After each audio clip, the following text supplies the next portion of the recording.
Atau para pengurus haji, jangan sampai kita melakukan pemalsuan, Cak. Iya. Jangan sampai kita melakukan pemalsuan. Jadi dia dibuatkan nusuk palsu sehingga ketika mau masuk ke Masjidil Haram, ya, itu kan di videonya juga ada nih yang tadi juga ada, takut dikira ngarang. Betul. Assalamualaikum warahmatullahi wabarakatuh. Marhaban bikum. Selamat datang semuanya di vlognya Sahabat Salaf. Dan di kesempatan malam hari ini saya bersama Cak Khairul Azam akan memberikan informasi-informasi penting terkait dengan para calon jemaah haji 2025. Dan kebetulan saat ini saya berada di kota suci Madinatul Munawwarah. Kita sapa-sapa dulu beliau. Assalamualaikum. Waalaikumsalam warahmatullahi wabarakatuh. Gimana Cak kabarnya? Alhamdulillah sehat. Gimana nih melayani jemaah haji tahun ini? Ya, tahun ini alhamdulillah aman sih. Kalau yang melayani haji-haji resmi insya Allah aman, nggak kepikiran, nggak deg-degan, ya nggak ada yang perlu dikhawatirkan.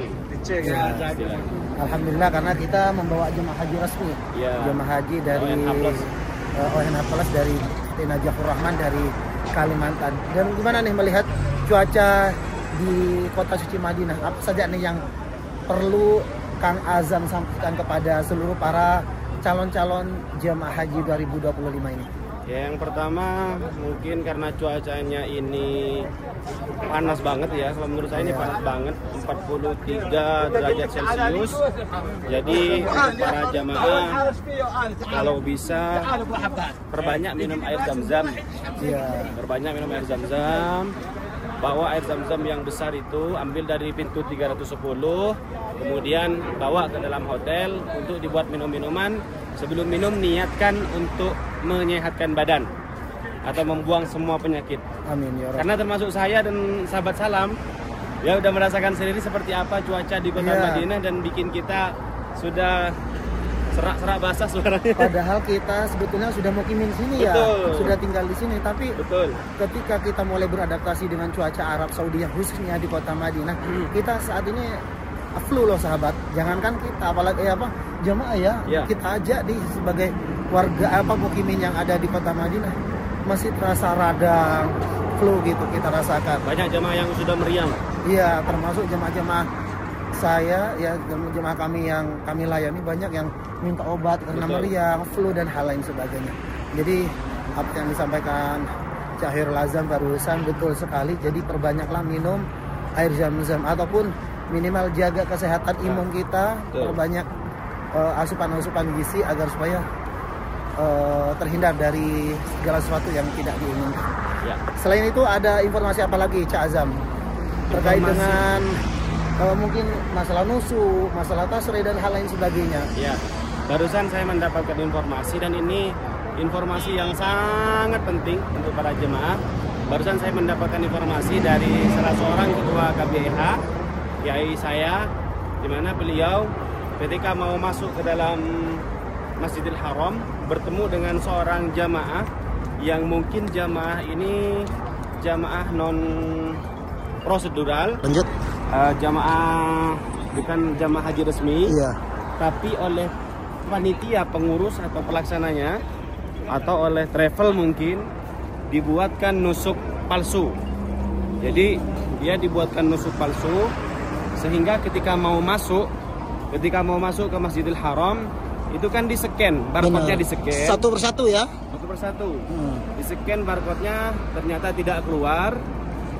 Kemudian polisi itu atau petugas sekarang bukan cuma disiapkan alat barcode, Cak, tapi disiapkan juga basmah atau sidik jari. Jadi kalau seumpama di barcode itu tidak keluar, polisi masih akan memastikan lagi, takutnya jihaznya yang error, dia mau memastikan lagi, nanti akan disidik jari. Dicek apakah itu benar-benar jamaah haji atau bukan. Ternyata jamaah itu bukan jamaah haji. Ya, bukan jamaah haji resmi, bukan ONH Plus, bukan Furoda atau bukan Mojamala atau bukan reguler. Ya, tentunya mungkin visa ziarah atau visa amil yang belum mengambil tasreh kayak gitu. Karena ada visa amil yang bisa ngambil tasreh kalau mereka sudah jadi idomahnya. Betul. Kayak gitu. Jadi harus benar-benar waspada juga ya terhadap barang pribadi kita, mobil khusus nusuk ya Kang Azam ya. Dan yang paling penting kepada para jamaah atau para pengurus haji, jangan sampai kita melakukan pemalsuan, Cak. Iya. Jangan sampai kita melakukan pemalsuan terkait pemalsuan tahun lalu. Banyak yang memalsukan nusuk. Astagfirullah. Banyak yang memalsukan nusuk, sehingga ketika jamaahnya tertangkap, maka dicarilah ini siapa pembuat nusuknya. Akhirnya dari jamaah itu dibawa ke ketuanya, ditangkap, terus dibawa ke pembuatnya juga ditangkap. Sampai sekarang pun belum keluar. Dan kita juga kenal orang itu. Ya Allah. Nah, tahun ini yang tadi itu sama kayaknya. Dia dibuatkan nusuk by aplikasi PDF. Jadi kasihan jamaahnya dah. Iya betul. Jadi harus kita benar-benar waspada dan harus ekstra lebih hati-hati gitu ya. Termasuk nih para jemaah haji plus yang resmi ataupun jemaah haji reguler yang resmi ya, harus benar-benar ekstra hati-hati menjaga identitas kita ya. Ya, jangan sampai dicuri orang, jangan sampai dipinjamkan ke orang. Iya. Dan kalau bisa ya takut disalahgunakan. Iya, takut disalahgunakan. Nah, melihat kejadian-kejadian dan benar-benar saat ini pemerintah Arab Saudi sweeping demi menjaga kenyamanan para jemaah-jemaah yang melaksanakan ibadah. Betul. Jadi kita juga bangga dengan aturan ini ya, karena tahu porsi di lapangan nanti seperti apa, seberapa banyak. Tentu Arab Saudi lebih paham terkait dengan itu. Makanya pemerintah Arab Saudi benar-benar ketat memberikan pelayanan kepada para calon-calon jemaah haji karena dengan tujuan agar supaya mereka mendapatkan fasilitas yang layak sesuai dengan porsi-porsi yang ada di Arafah, Mina, Muzdalifah dan hal lain sebagainya. Dan untuk jamaah yang masih memaksa ingin melaksanakan ibadah haji, saran saya tadi itu jangan sampai melakukan pemalsuan. Betul. Karena kalau kalian tertangkap, misalkan kalian bisa ziarah atau bisa amil, kalian tertangkap, kalian hanya akan dikeluarkan dari Makkah. Tapi kalau kalian memakai identitas palsu ataupun nusuk palsu, maka itu sudah masuk dalam ranah kriminal. Itu sudah masuk dalam pemalsuan dokumen. Betul maka hukumannya akan sangat berat. Betul.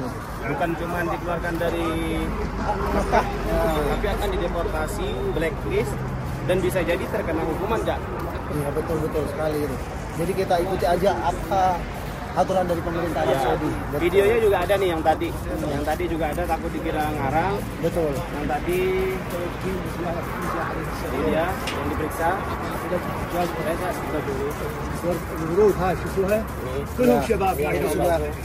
Sudah di-share ya, banyak ya para. Jadi kita tidak ngarang-ngarang sahabat, karena kita saat ini benar-benar selalu menyampaikan apa yang terjadi di lapangan demi kenyamanan para calon jemaah haji yang akan melaksanakan ibadah haji pun ini. Di sidik jari. Jadi ada fingerprint khusus para petugas kepolisian ketika akan melaksanakan sholat di Masjidil Nabawi. Terus gimana nih, banyaknya pertanyaan, kenapa sih ibadah harus dipersulit gitu? Gimana tanggapannya Kang Azam? Karena banyak banget mau ibadah saja dipersulit gitu. Ya, kalau untuk masalah itu seperti himbauan daripada KJRI Jeddah bahwa kita ini kan tamu. Iya, betul. Maka selayaknya tamu kita harus ikuti aturan yang diberlakukan oleh pemerintah Kerajaan Arab Saudi. Ya, mereka kan pengurusnya, kita ini kan cuma tamu. Iya. Numpang lah istilahnya. Sama dengan seseorang ketika akan masuk ke rumahnya orang harus mengikuti peraturan itu. Iya, betul. Jadi seperti halnya saya misalnya masuk ke rumahnya Kang Azam harus mengikuti prosedur, jangan sampai melakukan hal-hal yang senonoh. Jadi sama dengan ketika jemaah datang ke kota Makkah Al-Mukarramah, maka sebelum datang harus mengikuti regulasi yang sudah diterapkan. Karena tujuannya demi menjaga kenyamanan, ketertiban para jemaah yang akan melaksanakan ibadah haji tahun ini.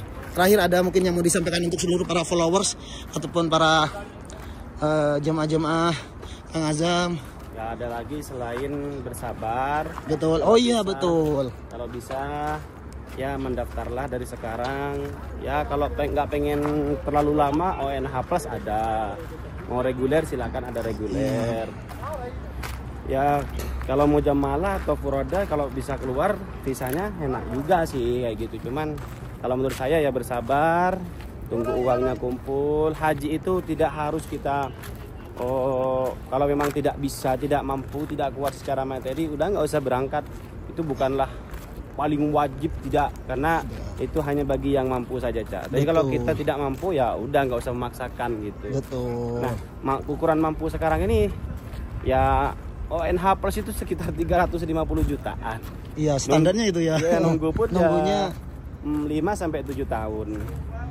Iya. Ya kalau mau ya daftar itu saja, biar ibadahnya tenang, sholatnya tenang, hajinya tenang, dan tidak kita tidak dikejar-kejar lah. Betul, karena itu yang paling penting ketika kita, karena kebanyakan mungkin Kang Azam banyak jamaah yang belum paham ketika sampai di lapangan dianggapnya wah dengan kita tidak antri akan mendapatkan fasilitas seperti para jemaah-jemaah yang resmi gitu kan. Padahal tidak ya kan, iya, ketika di sini. Betul. Masya Allah. Ya pesan saya ya bersabar aja, insya Allah. Saya doakan dengan teman-teman semua di sini, saya dengan sahabat salam, saya doakan semuanya bisa segera dipanggil oleh Allah Subhanahu wa taala, dimudahkan langkahnya untuk bisa menjadi tamu Allah dan tamu Rasulullah Shallallahu alaihi wasallam di tahun depan ataupun di tahun-tahun yang akan datang. Amin, Masya Allah. Barakallahu fikum Kang Azam ya. Antum masih aktif nggak di YouTube? Masih, ada YouTube baru. Apa namanya? Khairul Azam Official. Khairul Azam Official. Jadi buat kalian yang ingin tahu kabar-kabar, karena emang YouTube yang baru kemana? Yang lama? Yang lama terblokir gara-gara ngupload lagu Palestina. Oke. Jadi buat kalian yang ingin tahu kabar-kabar, di TikToknya beliau, di Instagram beliau juga sangat aktif sekali. Mudah-mudahan ya semakin banyak follower. Amin. Saya doakan juga semoga kalian semua diberikan kesehatan selalu, diberikan kemudahan, kelancaran segala urusannya, dan semoga Allah mudahkan langkahnya datang ke Baitullah bisa menunaikan ibadah haji dan umrah. Amin. Makasih Kang Azam ya. Siap. Oke, terima kasih. Assalamualaikum warahmatullahi wabarakatuh.